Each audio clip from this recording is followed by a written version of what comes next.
చిత్తూరు నగరం 42వ డివిజన్ గుర్రప్పనాయుడు వీధిలో కొన్నాళ్ల క్రితం కాలువ నిర్మించారు.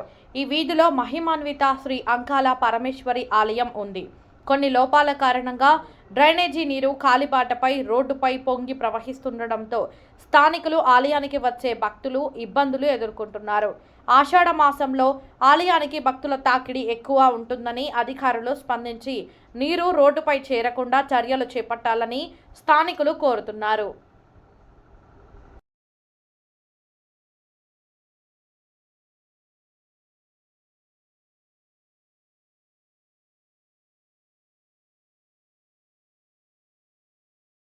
இத்தனை வருஷத்துக்கு முன்னாடி இது வரைக்கும் நல்லா இருந்தது. ஒரு பக்கம் முன் பக்கமும் தண்ணி போயிட்டு இருந்தது, போற பக்கம் தண்ணி போயிட்டு இருந்தது. இப்ப இந்த மாதிரி சாலையை ரொம்ப குறுகி பண்ணிட்டாங்க. மொத்தமா பூசி வேலை போட்டு காவாயே மூடிட்டாங்க. இப்ப போற தண்ணி போல, வர தண்ணி வரல. மழை வந்தா இந்த மாதிரி தண்ணி தேங்குது. ஒரே கொசு, ரொம்ப பயங்கரமா சஃபர் ஆகும். இத்தனை நாள் இந்த கொசுவும் இல்லை. கோயிலுக்கு வர ஜனம் கூட கம்மி. எப்ப பாரு ஒரே வாசனை. இந்த மாதிரி ஒரு கஷ்டத்தை நாங்க எப்பவும் அனுபவிக்கல. கட்டியும் பிரயோஜனம் இல்லை.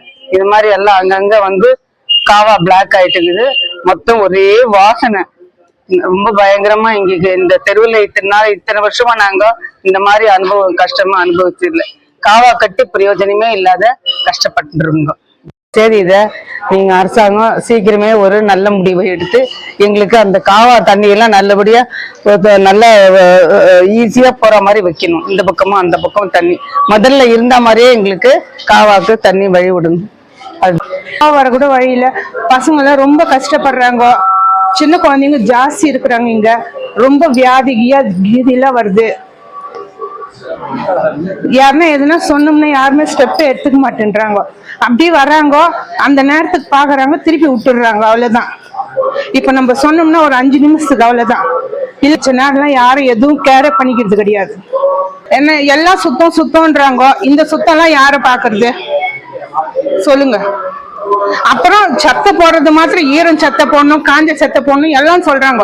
அவங்க சொல்றது ஓகே தான், நான் இல்லைன்னு சொல்லல. எங்க நல்லதுக்கோசம் சொல்றாங்க. ఇది யார் நல்லதுకోసం?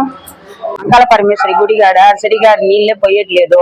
కాలువాయి లోటారని చెప్పినారు. కాలువాయి పెద్దదిగా లోడేసినారు. నీళ్ళే పోయేది లేదు. మా వీధిలో అట్లే స్టక్ అయిపోయింది. నీళ్లు వాన వస్తే కొంచెం వాన వస్తే కూడా నీళ్లు స్టక్ అయిపోతుంది.